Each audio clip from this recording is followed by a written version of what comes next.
Hey, this is Quinny, and I'm trying something completely different, which is I'm going to be talking about a film that I've watched recently, but I'm going to be doing it to you in a video, right down the barrel, right there. You who is right there. So today I am talking about a film by the name of Stuber, which is because the lead character is called Stu, and he drives an Uber. It's subtle, but it's quite funny.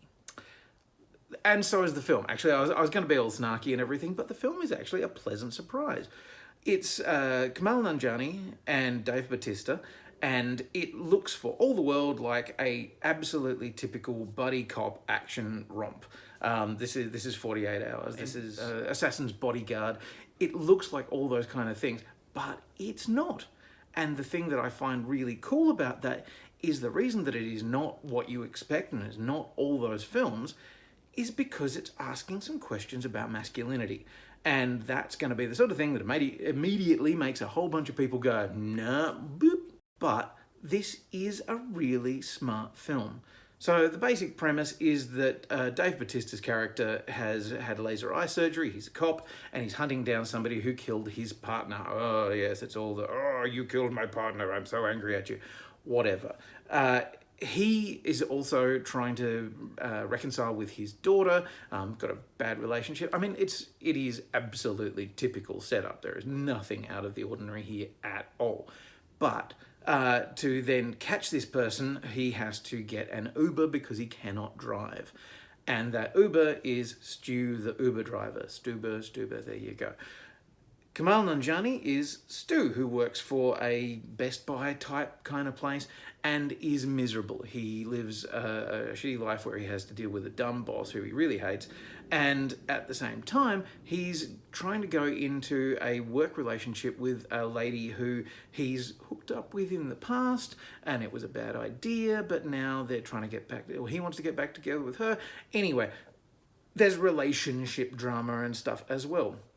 The thing that makes it probably interesting all round is that whenever it has a chance to try and, hit on a trope, to do something that you expect, it somehow manages to avoid it.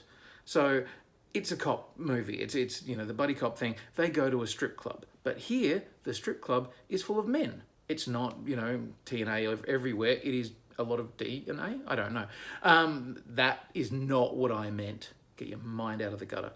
Meanwhile, Bautista is trying to, go further, get the guy, catch him, bring him down. And it's pretty standard fare along those lines. But then by the time that you found that out, then the bad guy at the end is not who you expect it to be. It is clever. It's a lot smarter than you expect it to be. And what I liked about it is that it didn't treat you like you're an idiot. It knows what kind of film it is. It's totally aware. But it keeps kind of hitting the interesting version of the notes whenever it has an opportunity. So Stu, at some point, really actually says, fuck this, I'm standing up for myself. I really don't want to be in the middle of this kind of film. But then finds a way to turn that on its head. There's fight sequences that are, perhaps, actually, they're a lot too violent. There's no two ways around it. There's some really out of place violence in this film that you're kind of like, for a comedy, this is not quite what I signed up for. But there's also a lot of heart, and I don't like saying heart because it's all very twee, but this one, I think, actually has its heart in the right place. It's trying to say something that's a little more intelligent. I was pleasantly surprised by Stuber.